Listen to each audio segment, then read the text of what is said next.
Ghost Rider 1 from 1973 is a terrible investment in my opinion, and here's why.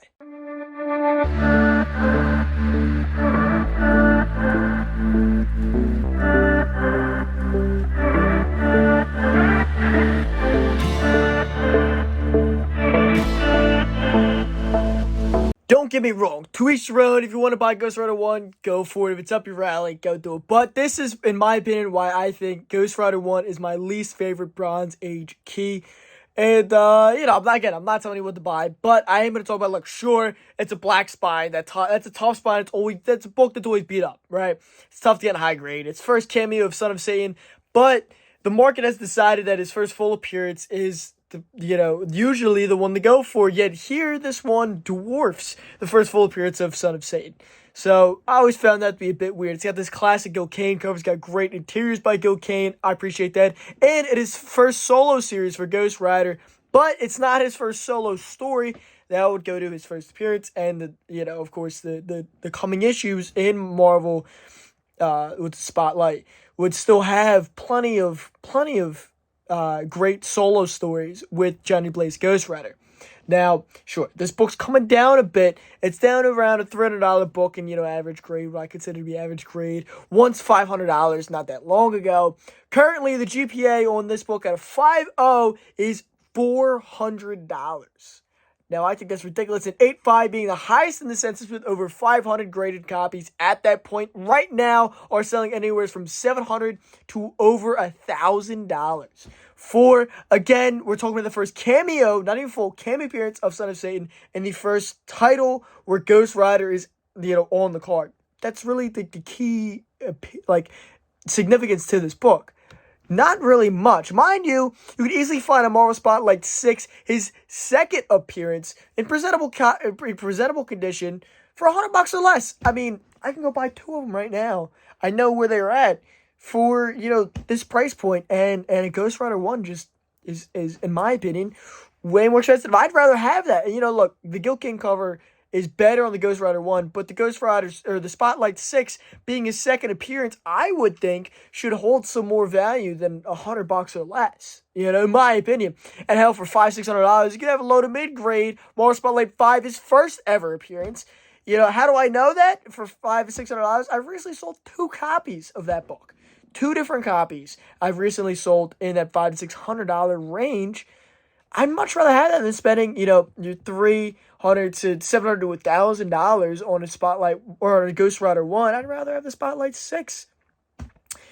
This, this book's value comes from, in my opinion, an outdated way of thinking. Old heads and Johnny-come-latelys once thought that, they wrote on the idea that number ones meant something. And, in this day and age, in this era of comics we live by, comic books reboot every 50 or so issues, if it even makes 50 issues. Characters like Hulk and Spider-Man make the 50 or 100 issue, but, characters like Thor or Elektra make, 10, 20, 25 issues.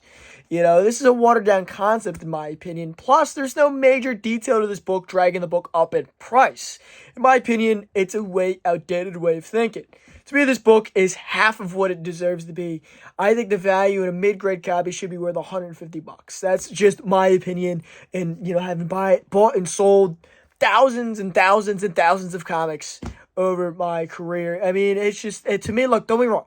It's got a tough spine. It's got that cameo appearance. It's got great art. But that's not a $300 to $500 combo to me.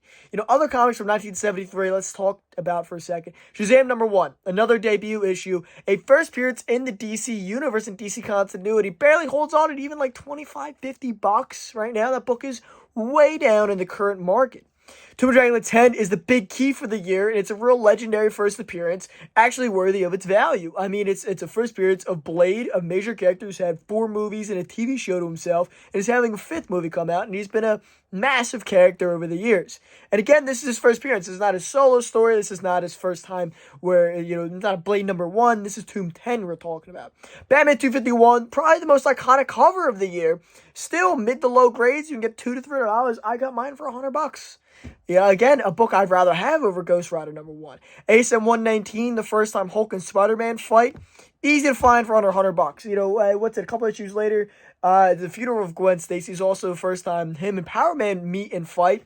Again, you can find that a decent copy for $40. You know, ASM 121, a monumental issue in comic book history. Right now, and like Death of Gwen Stacy, monumental issue. Right now, you get the solid copy for like $200, $100 cheaper than a lower grade on the Ghost Rider #1. You know, that's crazy. You get like you look on eBay, even just talking eBay, not comic stores. Look at eBay. $200, you can get a pretty decent copy of this book.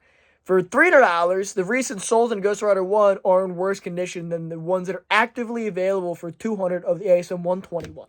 Frankenstein #1, a Marvel premiere issue of first appearance, again, still often found for under $100. And to wrap it all up, Strange Tales 169, first appearance of Brother Voodoo. Great cover. It's a book I always find in low grade. You know, look, and you can argue that's in the same way the Ghost Rider 1. Both of them are always fairly ticked up. Got rips on them. They've got spine rolls, whatever the problem may be. And again, a 6.5 is up right now for $250. Mind you, a 5.0 Ghost Rider 1, a grade and a half lower, sells for $400. So grade and a half lower on a non-major first appearance, because again, it's a cameo, and the first full appearance of Son of Satan is its own separate book, and is also not extremely valuable. It is cheaper than this book. Brother Voodoo's first appearance at a 6.5, 1.5 points higher than the Ghost Rider #1, you can get right now for $250. And I think it had best offer on there. I'm not 100% sure, but I think it did. And again, I'm looking at just eBay sales. I'm not talking about going to your local comic stores. I'm not talking about what you can find at your flea markets. I'm not talking about your antique malls. I'm not talking about your buddy who sells comics on the side, the yard sale you went to this weekend. I'm just strictly talking about look at eBay. Look at eBay. I think this book is ridiculous. Again, this is just my personal opinion, but it's just a book I wanted to rant about, because I've been thinking this back when I bought that Silver Age collection, which I bought maybe a month before the video went up. I was a little late getting that video uploaded. But, you know, I could have bought a Ghost Rider 1 in that collection, and I opted not to, because I just don't agree with that value. I don't think, is it a sellable book? Sure. Is it a sought after book? Sure. But again, you look at the other books from 1973, and it's you know, maybe in my top 5 for that random year. And again, like, it gets flooded out for Tomb 10 is the most valuable book of that year. You know, Batman 251 is the best cover in my opinion that year, and the book with the biggest, you know, gravitas to it, and the biggest monumental moment is the ASM 121, The Death of Gwen Stacy. Past that, your other premiere issues you can get for less than $100. So why is the premiere issue of, and you get, you know, is Ghost Rider a bigger IP than Shazam or Frankenstein? Definitely Marvel's Frankenstein, but Shazam had 2 fairly successful movies, and the second one didn't do great, you know. But then it spawned that Black Adam movie that was, you know, whatever. But again, I mean, the first Shazam movie made a lot of money. Ghost Rider, I mean, there was 2 movies years ago. They didn't even do the series of Robbie Reyes they wanted to do, who's a separate character, by the way, but just going to the Ghost Rider IP. I mean, we haven't had anything Ghost Rider in the last 20 years. I mean, what's it been? Well, what was the last Ghost Rider movie? 05, 08, something like that? 2000s, you know? So even it's been 15 years. It's been that long since Ghost Rider's really been, that Johnny Blaze has been in anything. You know, I'm sure he'll be in Secret Wars, but again, I'd rather have his first appearance for an extra couple $100. I'd rather have his second appearance for a couple $100 cheaper. You know, I'd rather have any of the other books that I listed. I think are fairly appropriate prices. I mean, the Shazam 1 is pretty down, and it's a very affordable book. The Tomb 10 is a huge key, and it's worthy of its value. I mean, it's a big book. Batman 251, again, I picked one up for $100. ASM 119, again, you can get that for, you know, 40, 50, $60. That's not horrible. You know, the Power Man issue, $40 for a decent copy. That's not unfair, I don't think. ASM 121, yeah, that's that copy I just looked at today for $200. It looks pretty clean.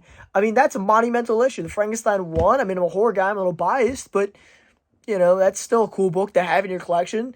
The 169, The Brother Voodoo, for $250 at a 6.5. Now, I don't usually buy graded books, but in comparison to a 6.5 Ghost Rider 1, I mean, it's way cheaper, and it's way more of in my opinion, a valuable book, a book that earns more value and has more of key importance to it. So, and it's something to think about. Let me know what you think down in the comments below. If you think maybe I'm out of my mind, I don't know. Let me know. Am I missing something about this book? Do you have this book? Do you agree with me? Do you disagree with me? Let me know down below. If you enjoyed, follow me on Facebook and Instagram for more daily content. I'm posting throughout October. I'm putting a new horror movie review up every single day. Hopefully this video doesn't get lost in that. But I do that every October, plus throughout every Wednesday, and sometimes on Sundays, I post comic-related videos. I do hauls. I talk about, speculatory stuff. I talk about all kinds of, different fun facts about comic books and key issues and stuff like that.